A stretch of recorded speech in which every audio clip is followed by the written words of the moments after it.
Hello everyone, welcome back to my channel. Today we'll be making this beautiful knitted maxi skirt on our Sentro machine. So I used two of the skeins I bought from Big Twist Yarn on the joann.com website, and then I used red yarn, which is a very bright color, to distinguish between my project yarn and my scrap yarn, so that at the end I can seal my live stitches together and I won't drop a stitch. You need to use a color that's significantly different so that you can see where the live yarns are from your project yarn. So after I cast on my project yarn and my scrap yarn, I'm going to do about 35 rows of my project yarn. I'm going to be doing a brim on my skirt so that I have some distinguishable features to make it look like an actual skirt.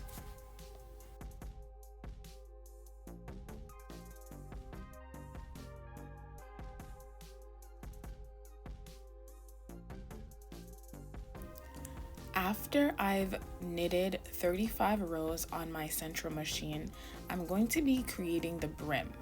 The brim is not difficult, but it can cause a little bit of problems, so you have to really take it slow. So here you'll see me using my crochet needle and grabbing each live loop. As you can see, it's distinguishable from my scrap yarn so that I could cast it right back onto each Sentro needle. So as I turn my handle, I'm gonna grab a live yarn and loop it over my needle. With every loop that I grab, I want to keep turning my handle so that my yarn that's in my feeder, you see here, will be still going under each of those needles.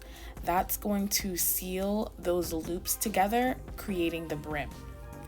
If you'd like to see this in slow motion, I did post a video of me creating a brim for this exact same project, but in slow motion, so that you'll be able to see this a little bit better.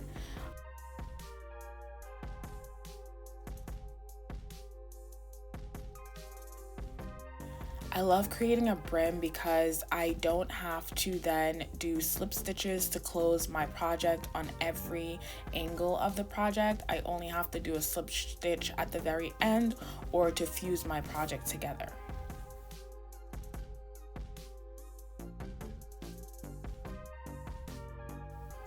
So here we have no need for the scrap yarn on our project anymore, so we can just remove that off of our project here.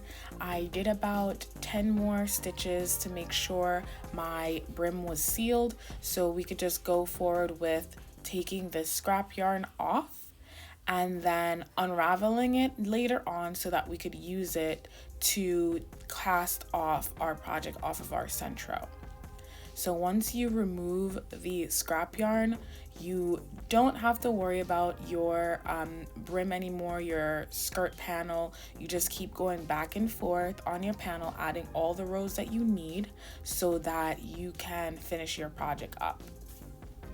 So we'll be casting off our project. We'll be using that scrap yarn again and doing 10 rows around the Sentro. You could do as many as you need. And then at the end of when the scrap yarn finishes, or at the point where you want to cut it, we'll then go around the Sentro twice. That will no longer feed yarn in, and then it'll start to unravel off of the Sentro, and it should come off beautifully like this.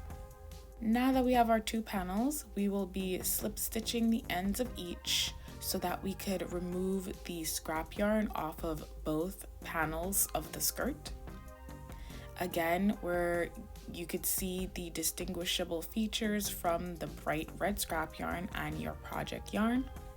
So we'll be grabbing a live loop and then slip stitching it through. I'm doing a double stitch here because I want some flexibility in my skirt.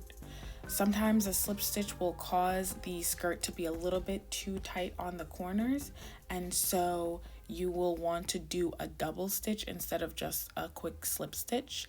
I recommend slip stitches only for ear warmers, sometimes hats, but if it's going to be a clothing item, you want to do a double so that you have extra yarn and mobility in the project that you have. While I have you here, guys, please don't forget to like, comment, and subscribe for more of these Sentro project videos, as well as other knitting and crocheting projects that I have coming up. Thanks.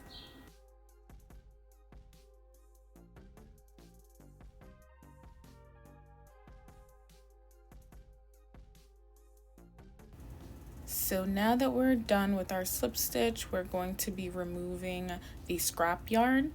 While removing it, I'm going to be balling it around my fist to maintain the yarn and so that we don't have any tangles. And we'll be using that for our next project. So now we have 2 of our panels and we will be fusing these panels together. I'm going to be doing the double crochet method to fuse these 2 together so that I have a lot of flexibility in my project. This is basically how you do the double stitch. So first you will be going into your project, make sure you get both, grabbing some yarn and pulling it over so that you have 2 live loops. Then you'll pull more yarn through both loops and that will be your double stitches. Again, in, pull yarn through, and then pull a next set of yarn through both live stitches, and that is your double stitch. And we'll be doing that all the way down both sides of our project. So here you'll see I've done the double stitch down one side of my project. This project turned out really long. I wish I did shorten it up a little bit, but that's fine. I still love it. And here we have it, the maxi skirt that we just made on our Sentro. It is so beautiful. I really need to figure out what to do with the bottom, but I love that. Please like, comment, and subscribe, and I'll see you in my next video.